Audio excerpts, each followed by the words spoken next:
Sean bienvenidos cada uno de ustedes a este seminario taller de agricultura orgánica. En esta oportunidad queremos iniciar esta temática definiendo los conceptos. ¿Qué es agricultura orgánica? Me gustaría conocer algunas de sus opiniones. Si alguien tiene alguna opinión al respecto, me gustaría escucharlo. ¿Qué es la agricultura orgánica? ¿Alguien conoce algo de teoría en relación a esto? ¿O cómo podríamos definirlo?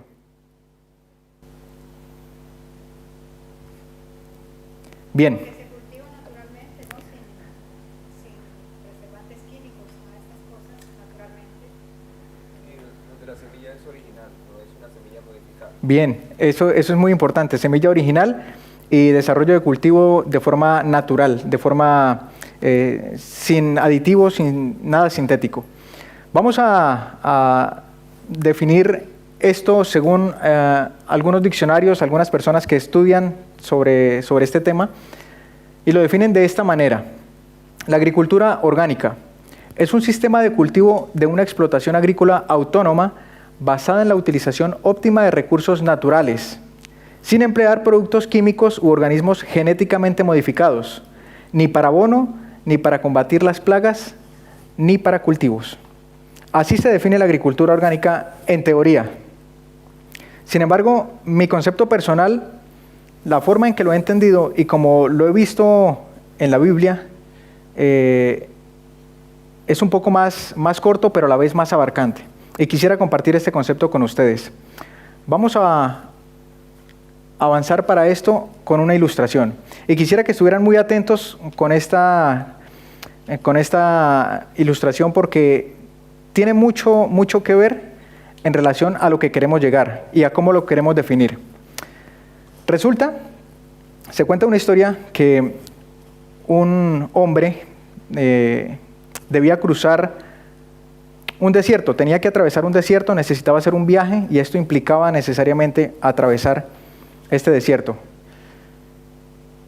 Contrató el servicio de una persona que le ofreció cruzar el desierto con un camello, por un precio no muy alto, y a mitad de camino se detuvieron en una especie de zona refrescante. Allí, mientras llenaban la cantimplora de agua y se abastecían nuevamente, escuchó a 3 personas que discutían sobre algo. Así que le prestó atención y eran 3 hombres que no podían ponerse de acuerdo por una herencia que les había dejado su padre. Este hombre, considerándose útil, se acercó para ofrecer su ayuda. Y entonces estas 3 personas, que eran hermanos, le plantearon el problema, que consistía en lo siguiente. Su padre les había dejado 35 camellos, de los cuales tenían que distribuirse de esta manera. Para el mayor, el hijo mayor, el primogénito, iba a recibir la mitad de todos los camellos, la mitad. 35 dividido entre 2, 17.5. Todos estamos bien hasta ahí, ¿cierto? Bien, ahora, para el hijo de la mitad, de los 35 camellos, le correspondía una tercera parte. 35 dividido entre 3, eso me da 11.6 camellos. Y al hijo menor, de los 35 camellos, le correspondía una novena parte. 35 dividido entre 9 nos da 3,8 camellos. Ahora entendemos por qué no podían ponerse de acuerdo. El dato no es exacto, así que ninguno quería ceder a su compañero, a su hermano. Este hombre que había contratado, que estaba escuchando el problema y que había contratado el servicio de alguien para poderse desplazar con un camello, le dijo a la persona, le dijo: hágame un favor, présteme su camello, ahorita se lo devuelvo.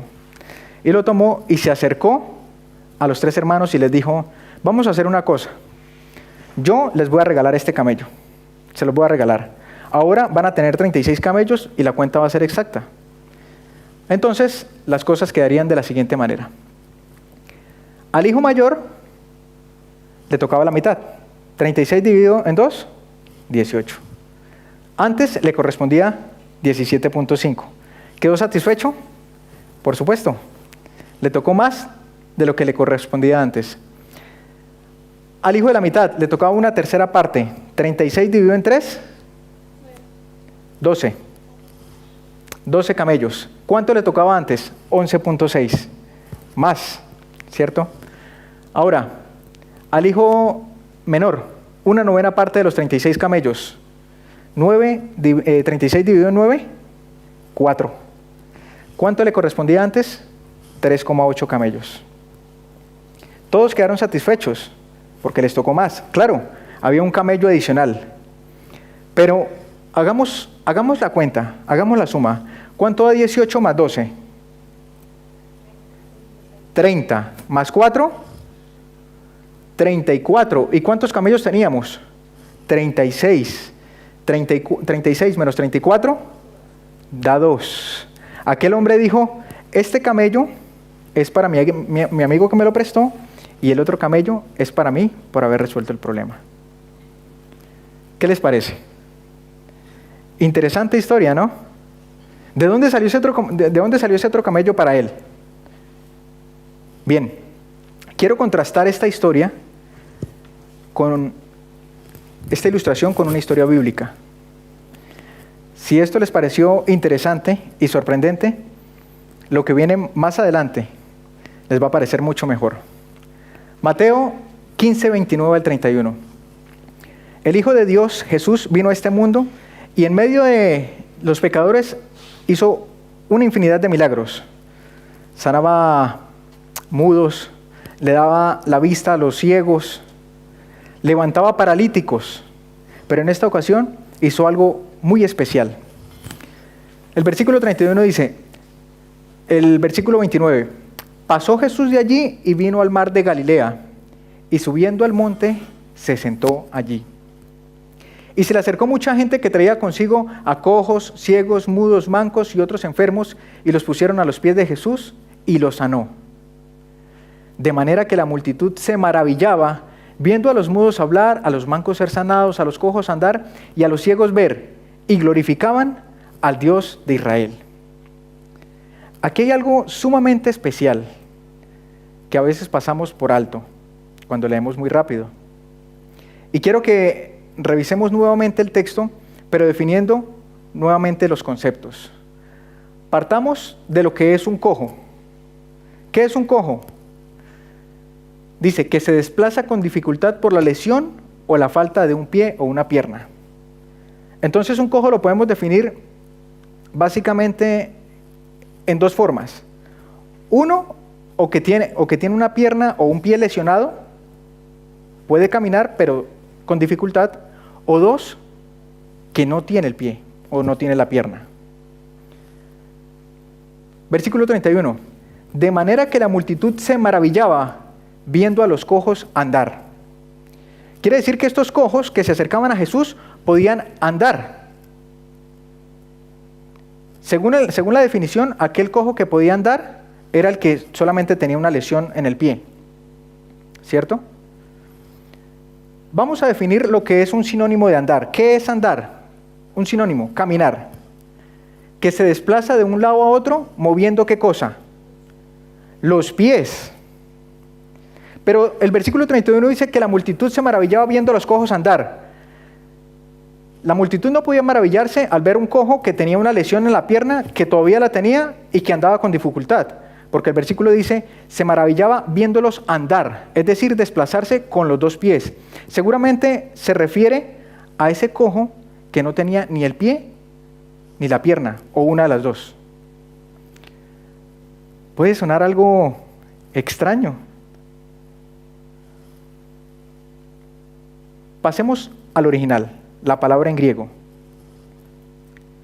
Cojo viene del griego kolos y su transliteración en inglés leim, que significa desprovisto de un pie.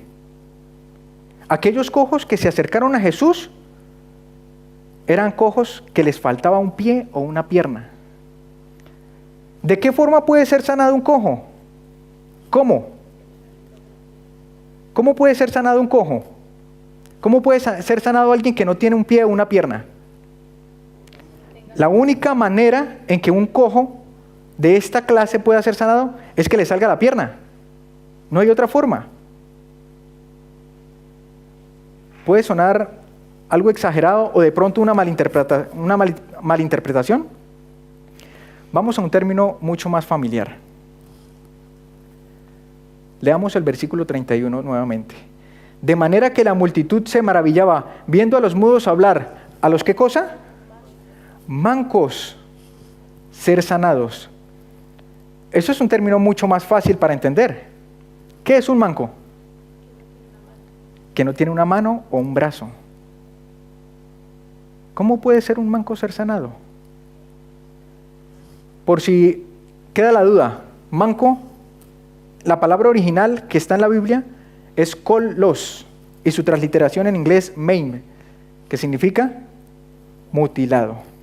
No tiene o la mano o no tiene el brazo.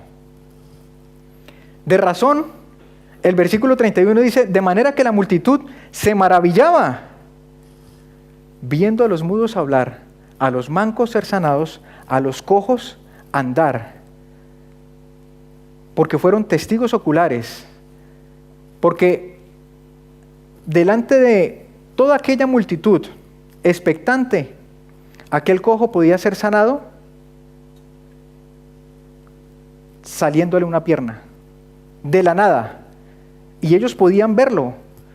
¿Cómo el hueso empieza a regenerarse y a salir hueso, carne, nervios, todo tipo de tejido, la piel?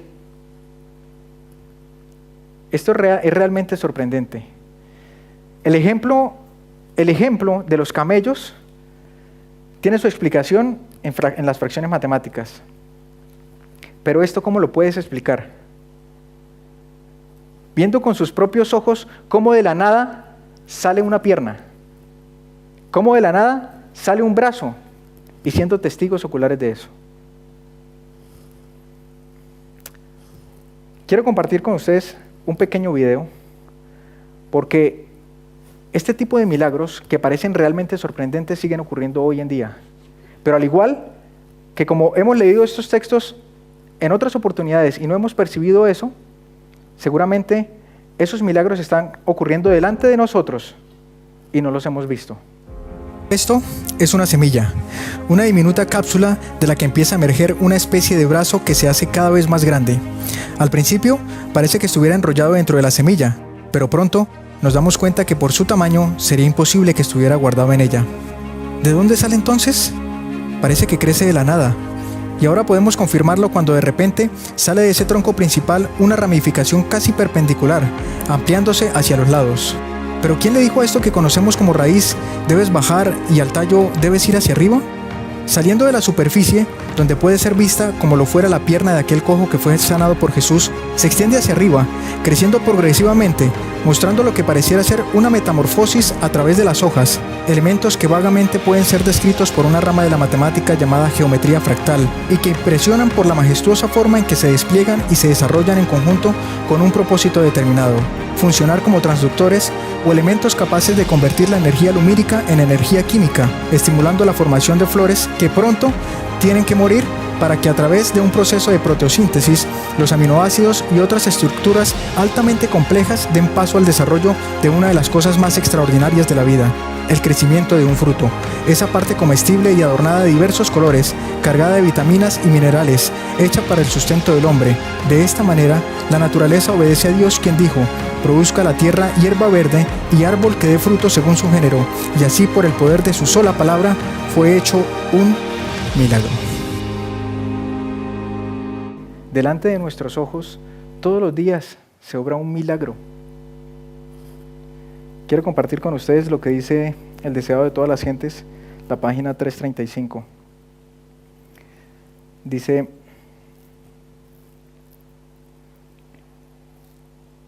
al alimentar a los 5,000, Jesús alzó el velo del mundo de la naturaleza y reveló el poder que se ejerce constantemente para nuestro bien. En la producción de las mieses terrenales, Dios obra un milagro cada día. Por medio de agentes naturales, se realiza la misma obra que fue hecha al alimentar a la multitud. Dice la misma obra. Cuando Jesús multiplicó la comida en esa oportunidad, ¿fue hecho un milagro? un increíble milagro. Y el espíritu de profecía nos dice que esa misma obra se realiza hoy ante nosotros. En la producción de las mieses terrenales, Dios obra un milagro cada día. Los hombres preparan el suelo y siembran la semilla, pero es la vida de Dios la que la hace germinar. Es la lluvia, el aire, el sol de Dios lo que hace producir primero la hierba, luego la espiga, después el grano lleno en la espiga. Es Dios quien alimenta cada día a los millones con las mieses de la tierra. Diariamente se obra un milagro en favor de nosotros. Y en la educación cristiana, en la página 299, dice lo siguiente: mirad la naturaleza. Hay sitio dentro de sus vastos límites para establecer escuelas donde los terrenos puedan ser preparados para labranza y cultivados. Y escuchen esto que viene a continuación. Este trabajo es esencial para la educación. ¿Y el que qué cosa? El que más favorece el progreso espiritual. De todos los trabajos que se puedan hacer, el que más favorece el progreso espiritual es el trabajo con la tierra. ¿Por qué? Porque usted está en contacto directo con la creación de Dios, porque usted puede apreciar de forma tangible, palpable, el milagro que Dios hace todos los días. Y eso desarrolla fe, confianza. Dice, pues la voz de la naturaleza es la voz de Dios que nos enseña. Podemos escuchar la voz de Dios a través de sus obras creadas. Dice, nos enseña lecciones innumerables de amor, poder, sumisión y perseverancia. Una característica fundamental en el remanente del último tiempo, la paciencia. Educación, página 197.1. Y ahora estamos mirando el porqué de la importancia de la agricultura orgánica. Ya lo hemos definido, pero ¿por qué es importante? Dice, ningún tipo de trabajo manual tiene más valor que la agricultura. Llama el maestro la atención hacia lo que la Biblia dice en cuanto a la agricultura, es a saber que era el plan de Dios que el hombre labrara la tierra, que al primer hombre, gobernante de todo el mundo, se le dio un jardín para que lo cultivara. En un mundo sin pecado, en un mundo perfecto, Dios le entregó a Adán y a Eva un jardín y fue la actividad que se le asignó a ellos, la agricultura. Y por la eternidad, dice Isaías, plantaremos viñas y comeremos del fruto de ellas. ¿Será que el plan de Dios ha cambiado para nosotros? Por supuesto que no. Ahora con mayor necesidad. Cuando el pecado está en medio de nosotros, necesitamos contemplarlo a Él a través de sus obras creadas. Este párrafo me parece impresionante. Dice, y que la verdadera nobleza de los hombres más grandes del mundo, en realidad, es porque han sido agricultores. Hombres como Eliseo, hombres como, ¿qué otro? Gedeón, muy bien. Dice, preséntense las oportunidades que ofrece dicha vida. Salomón dice, el rey mismo está sujeto a los campos. Y eso es una realidad hoy en día. La gente trabaja de sol a sol para conseguir dinero. Pero la base de la economía es la comida, es la alimentación. Si no hay comida, usted puede tener mucho dinero y ¿de qué le sirve? Absolutamente de nada. Pero la base de la economía es el alimento. Dice Salomón, el rey mismo está sujeto a los campos. Y esto me parece impresionante, lo que dice la misma palabra de Dios acerca del que cultiva la tierra. Dice, del que cultiva la tierra, la Biblia dice, porque Dios le instruye y le enseña lo recto. Es Dios mismo el que le enseña a través del trabajo con la tierra. Eso está en Isaías 28, 26. Y quien cuida la higuera, comerá de su fruto. ¿Cuál fue el plan de Dios para nosotros en la alimentación? Génesis 1:29 nos señala ese principio. Y dijo Dios, he aquí os he dado toda planta que da semilla, que está sobre la tierra, y todo árbol en que hay fruto y que da semilla os serán para comer. Algunos pensamos que la dieta del Edén fue un tanto restringida y que ellos comían solo frutas y almendras y nueces. Pero si leemos bien, aquí dice, toda planta que da semilla, que está sobre la tierra. ¿Un grano de maíz es una semilla? Lo es. Y es un cereal. De eso se alimentaban ellos. De toda planta que da semilla y que está sobre la tierra. El maíz es un fruto que da semilla y es un cereal. ¿Qué tal el arroz? ¿Es una semilla? El arroz es una semilla y también un cereal. El trigo, el maní, las nueces. ¿Saben qué es esto? Soya. ¿La soya es una semilla? La soya es una semilla. Y da semilla. El frijol. Esa era la dieta que el Señor le asignó a Adán y a Eva. Todo árbol en que hay fruto y toda planta que da semilla, o será para comer. Sin embargo, después del pecado, esa dieta se vio ligeramente modificada. Génesis 3:18 dice, espinos y cardos te producirá, y entonces comerás ¿qué cosa? Plantas del campo. Y fue por la bondad de Dios, por su misericordia, porque cuando entró el pecado, entraron también las enfermedades. Y las plantas son especialistas en mitigar ese efecto del pecado en nosotros, en mitigar el problema de la enfermedad. Hoy en día miles y miles de enfermedades son tratadas a través de plantas. Este es un repollo 100% orgánico. Lo trabajamos allá en casa. Nos lo comimos en la ensalada. Consejos sobre régimen alimenticio, página 95. Dice, al salir del Edén para ganarse el sustento labrando la tierra, bajo el peso de la maldición del pecado, el hombre recibió permiso para comer también plantas del campo.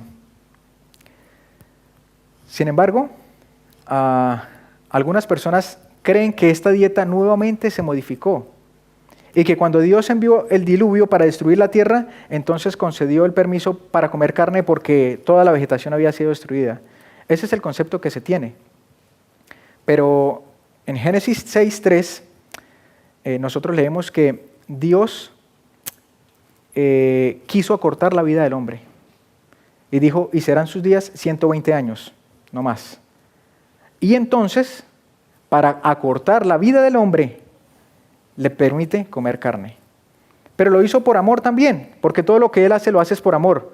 No para quitarle la vida y como castigo, sino porque en medio de un mundo lleno de tanta maldad y de tanto pecado, ¿se imaginan un hombre terriblemente malo viviendo miles de años? Lo hizo por amor, lo hizo por misericordia. ¿Sí? Mire lo que dice Consejo sobre el régimen alimenticio, la página 446. Dios vio que las costumbres del hombre se habían corrompido y que él estaba dispuesto a exaltarse a sí mismo en forma orgullosa contra su Creador y a seguir los dictámenes de su propio corazón. Y permitió que la raza longeva comiera alimentos de origen animal. ¿Para qué cosa? Abreviar su existencia pecaminosa.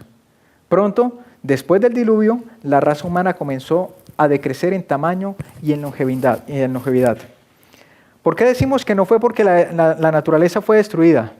Cuando Noé estaba en el arca, envió una paloma para que trajera alguna señal de que las aguas habían descendido. La primera oportunidad, esa paloma fue y regresó sin nada. Pero en la segunda, ¿qué trajo? Una rama de olivo. ¿Y qué es el olivo? Un árbol. Pero no es solamente un árbol, es un árbol que da fruto. No toda la vegetación había sido destruida. Así como ese árbol de oliva, seguramente habían otros árboles frutales. Pero Dios, en su infinita bondad y en su sabiduría, permitió que el hombre comiera carne para abreviar su existencia pecaminosa y que no sufriera tanto. El hijo de la viuda de Naín, cuando iban en esa marcha fúnebre, aquella mujer viuda lloraba sobre el féretro y Jesús se encontró con esa marcha y se conmovió de la tristeza de la viuda. El propósito de Jesús no era traerlo a la vida nuevamente, pero se conmovió tanto por el dolor de una madre que le devolvió la vida nuevamente. Pero dice el deseado de todas las gentes que no era el propósito del Señor volverlo a traer a la vida. ¿Para qué? Para traerlo nuevamente a la existencia de un lugar lleno de dolor, de tristeza, de trabajo, sufrimiento, para después tener que morir nuevamente. Dios acortó la vida del hombre con productos de origen animal solo por misericordia. Entonces, hoy por hoy, ¿cuál es la dieta base para nosotros? ¿Cuál es el plan de Dios para nuestra alimentación? Consejos sobre régimen alimenticio, la página 95. Los cereales, las frutas carnosas, escuchen los 5 grupos: cereales, frutas, las oleaginosas, las legumbres y las hortalizas constituyen el alimento escogido para nosotros por el Creador. Preparados del modo más sencillo y natural posible, son los comestibles más sanos y nutritivos. ¿Qué pasa si comemos así? Comunican una fuerza, una resistencia y un vigor intelectual que no pueden obtenerse de un régimen alimenticio más complejo y estimulante.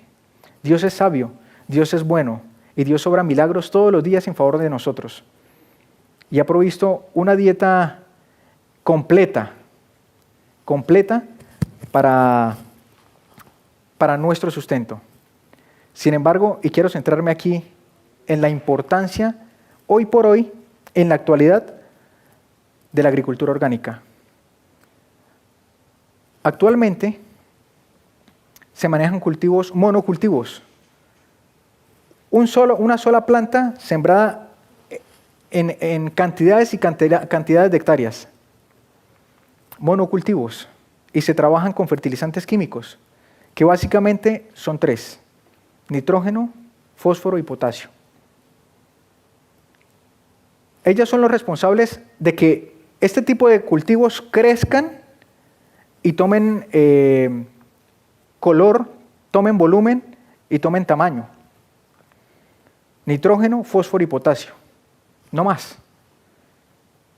Sin embargo, cuando nosotros arrancamos una planta del suelo, ella se trae consigo al menos 35 elementos, que incluyen fósforo, zinc, magnesio, manganeso, silicio, hierro, calcio.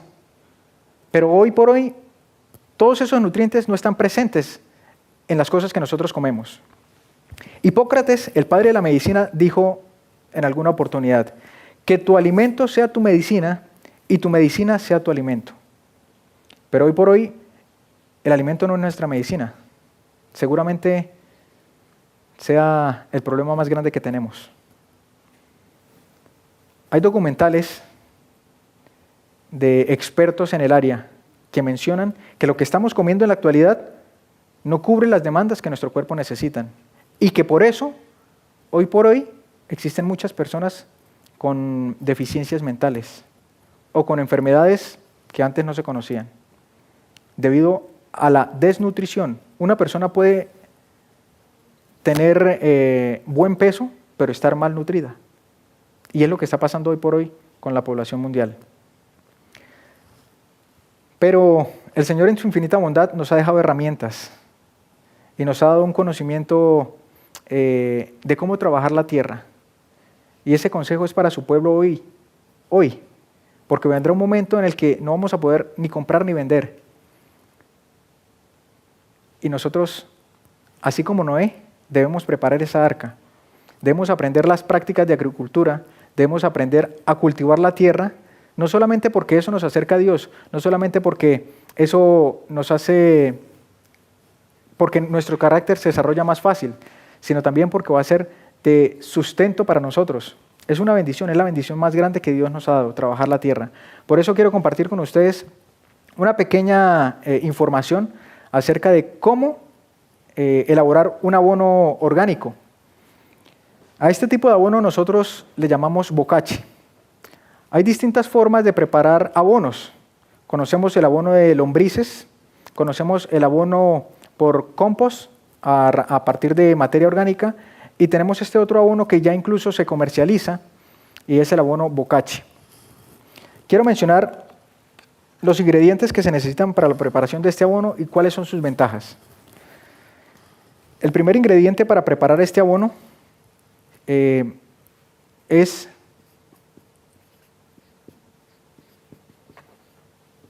el estiércol. El estiércol de ganado, de vacas, el estiércol de caballo o de gallina. Esa puede ser una base. Partimos de allí. También utilizamos la cascarilla de arroz.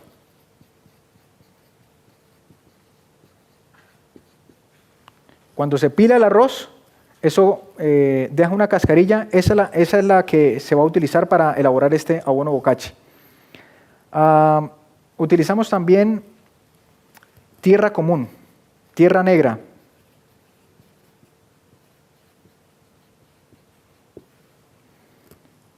Utilizamos pulidura de arroz.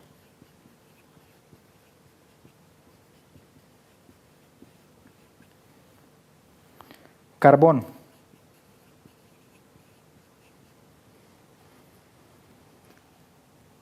Utilizamos también ceniza.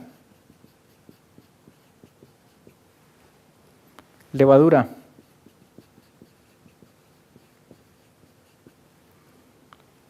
Melaza.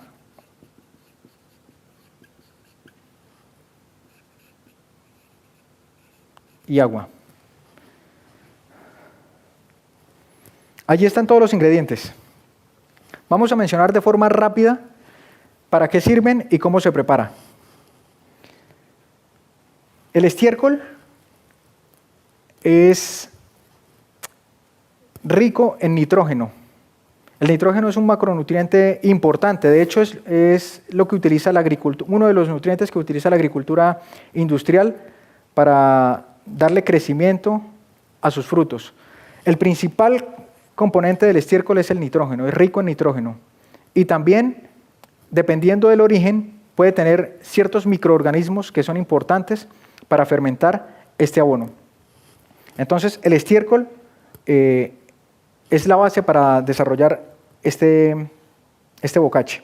La cascarilla de arroz, mencionábamos que es lo que suelta después de que pilamos el arroz. Esta cascarilla de arroz es importante porque mejora las características físicas del suelo, para darle más aireación y para retener más humedad. Es rico en un mineral llamado silicio y eso fortalece las plantas frente a las enfermedades. La tierra común, tierra negra,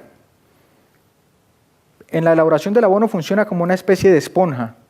Ella filtra, retiene o libera nutrientes a las plantas, según lo vayan necesitando. La pulidura de arroz. La pulidura de arroz es esa fibra que se le quita al arroz cuando lo refinan. Y entonces esa pulidura de arroz es muy funcional en este abono porque funciona como un catalizador. Funciona activando enzimas y mejorando el proceso de la fermentación, lo acelera el proceso de la fermentación, además de que contiene otros minerales para enriquecer el abono. El carbón es un elemento fundamental, porque con el carbón también mejoramos las características físicas del suelo, como la textura y como la estructura del suelo. Además, el carbón funciona como un termorregulador.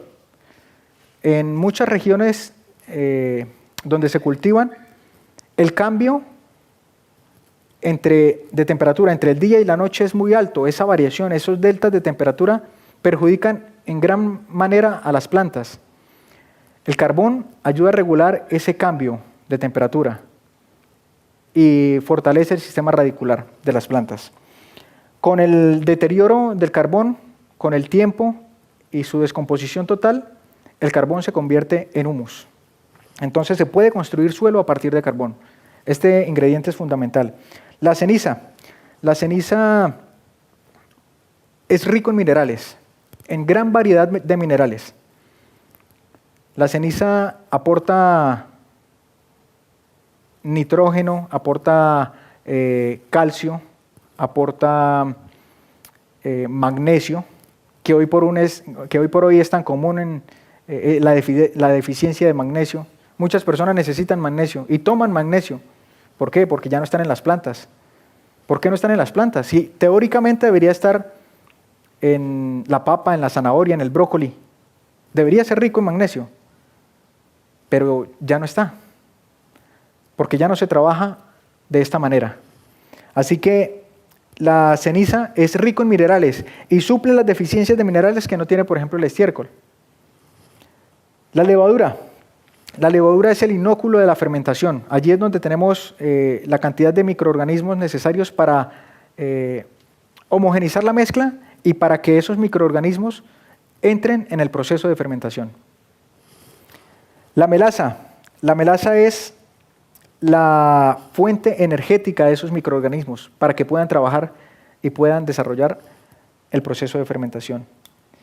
Y el agua simplemente se encarga de homogenizar la humedad en todos los ingredientes para que el proceso sea completo. Es importante el agua, pero en la práctica ya vamos a ver cómo se debe manejar la cantidad de humedad. Hablemos aquí de cantidades. Voy a hablar de bultos o de quintales para preparar un abono común, un abono bokashi, y todas esas cantidades se pueden escalar a mayor o a menor tamaño. De estiércol vamos a necesitar 20 bultos o 20 quintales. 20 quintales, voy a ponerle aquí quintales. Cascarilla de arroz, igual, 20 quintales. Tierra común, 20 quintales. Pulidura de arroz, de esto se va a necesitar un solo bultico, un solo quintal. Carbón, el carbón puede ser 5 bultos o 5 quintales. La ceniza, uno solo. Levadura, 2 kilogramos. Puede ser, es la misma levadura con la que se hace el pan, puede ser granulada, se licúa y se agrega a la mezcla. Melaza, pueden ser 4 galones. 4 galones. Y agua, el agua sí es un factor relativo. Depende mucho de la humedad que tengan todos estos ingredientes. Entonces, pero eso lo vamos a ver en la práctica. Bueno, en el tema de la ceniza puede ser reemplazada, bueno, la ceniza realmente es algo muy sencillo de conseguir, pero la ceniza puede ser reemplazada en casos de que no se tenga por cal. No mencioné, por ejemplo, en la cal, una de las propiedades de la cal o de la misma ceniza es que también ayuda a conservar o a regular el pH de la mezcla. Es decir, en el proceso de fermentación, la cal y la ceniza nivelan la acidez. Entonces esto puede ser reemplazado la ceniza por cal o por harina de rocas. La harina de rocas es un componente que se consigue, simplemente es el polvillo de las piedras en lugares donde se está construyendo, que trabajan las retroexcavadoras, se consigue mucho de este material, harina de rocas, y lo regalan. Entonces, si hay harina de rocas, que también es rica en minerales, se puede utilizar, si no, la ceniza o si no, en su defecto, la cal. Bien, con estos ingredientes y estas cantidades podemos preparar un abono tipo bokashi. La ventaja de este abono es que es rico en nutrientes, es rico en minerales y es muy práctico, es muy rápido de hacer.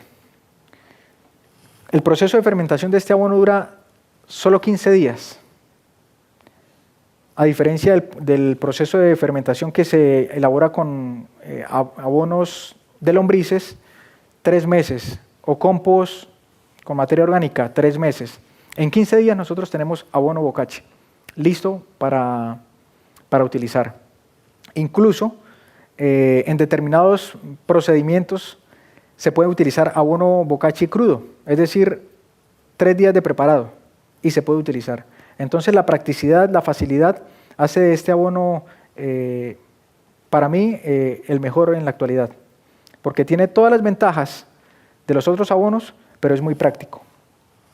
Para finalizar quiero dar solamente un par de recomendaciones. La agricultura orgánica se maneja básicamente a raíz de tres S's y 3 M's. Estas 3 S's son sol, sombrero y suelo. El suelo es el factor fundamental para el desarrollo de una planta. Hay que mantenerlo nutrido y eso lo hacemos con abonos orgánicos y biofertilizantes. El sombrero, le llamamos sombrero a la cobertura. Todo árbol frutal debe tener una cobertura, incluso las hortalizas. Hay coberturas vivas y coberturas muertas, pero eso es algo que de pronto vamos a ampliar un poquitico más en la práctica. Y el sol es fundamental para el proceso de la síntesis natural, síntesis de proteínas. Y 3 M's.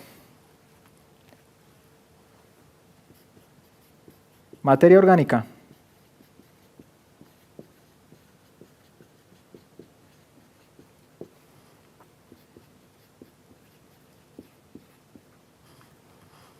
Microorganismos.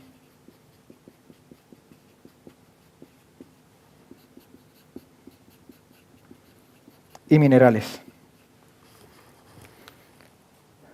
Materia orgánica, microorganismos y minerales. Si manejamos estos tres o equilibramos estos tres elementos en nuestros cultivos, vamos a tener muy buenos resultados. La materia orgánica a partir del abono, microorganismos que también están presentes en el abono y que se pueden multiplicar, se pueden hacer prácticas de multiplicación de microorganismos. Los microorganismos en la tierra funcionan como el estómago en el ser humano, son el factor digestivo, porque son los microorganismos los que hacen disponibles los nutrientes para la planta. Una planta puede tener fósforo en el suelo, pero ella no lo puede asimilar si estos microorganismos no lo hacen soluble. Es como, se me viene a la mente un ejemplo ahorita de tratar de que una persona que no tenga dientes pueda comerse, no sé, una galleta, una granola, ¿sí? No podría hacerlo, solo como por ilustrar un poquitico. Los microorganismos hacen disponible los nutrientes, la materia orgánica, para que puedan ellos asimilarlos. Los microorganismos ofrecen solubilidad. Y los minerales, que son los nutrientes que las plantas necesitan y que nosotros necesitamos también a partir de ella. Si nosotros hacemos y tenemos en cuenta esto, vamos a llevar a cabo muy buenas prácticas agrícolas, vamos a tener muy buenos resultados. Todo esto se va a ver después un poco más ampliado en la parte práctica. No sé si tienen alguna pregunta. Bien, vamos a dejar entonces hasta aquí por ahora en este seminario de agricultura orgánica. Nos vemos en la práctica o en la siguiente clase teórica.